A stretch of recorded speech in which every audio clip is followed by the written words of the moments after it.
কার কি কাজ হবে পরিষ্কার করে বলে দেওয়া ভালো আগে থেকে। Police control room, district control room, state control room সব যেন 24x7 কাজ করে। মেয়েদের নিরাপত্তায় যেন কোনো ঘাটতি না হয়। বয়োজ্যেষ্ঠদের, বিশেষ করে মানসিকভাবে যারা আমাদের চ্যালেঞ্জ পিপুল আছে তাদের জন্য এবং বাচ্চাদের জন্য স্পেশাল কেয়ার নেওয়ার জন্য আমি অনুরোধ করব।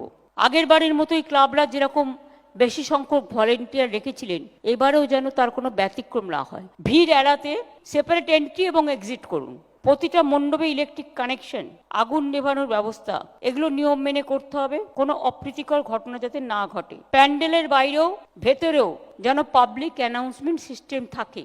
প্রাঙ্গণে রাজ্য সরকারের জনকল্যাণমূলক ও জনস্বাস্থ্য সম্পর্কিত এবং পুজো প্যান্ডেলে কে কি করবেন কে কি করবেন না সেরকম একটা গাইডলাইন্স থাকলে মানুষও সেটাকে ফলো করতে পারে। দুর্গাপুজোর সময় ভিড়ের কথা মনে রেখে ট্রান্সপোর্ট ডিপার্টমেন্টকে বেশি গাড়ি চালাতে হবে।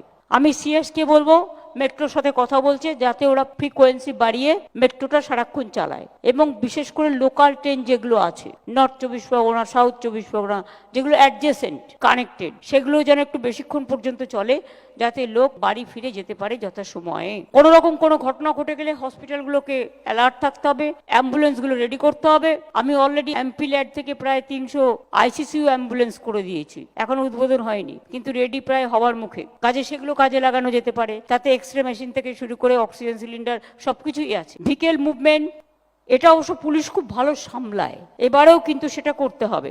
সবসময় সতর্ক থাকবেন। আগুন লাগার ইনসিডেন্ট প্রায় ঘটছে নিজেদের গাফিলতির জন্য। পুজোতে যেন কিছু না হয়, ভিড় থাকবে। বড় গাড়ি ঢুকতে অনেক সময় অসুবিধে হয়। বাইক, মোবাইল যেটা সেটা ফায়ার ব্রিগেডের, সেটাকে সর্বত্র যাতে জোন ওয়াইজ ভাগ করে রাখা হয় যাতে ইমিডিয়েট পৌঁছতে পারে। এবং অ্যাম্বুলেন্সও তাই। হেল্পলাইন নাম্বারগুলো যেন ঠিকমতো কাজ করে। আমি সবাইকে অনুরোধ করব আইন মেনে প্রশাসনের সাথে সহযোগিতা করুন। পুজো সংগঠকদের সাহায্য ছাড়া এই কাজটা কিছুতেই হতে পারে না, কারণ আপনারা আমাদের সবচেয়ে বেশি বড় হেল্পলাইন।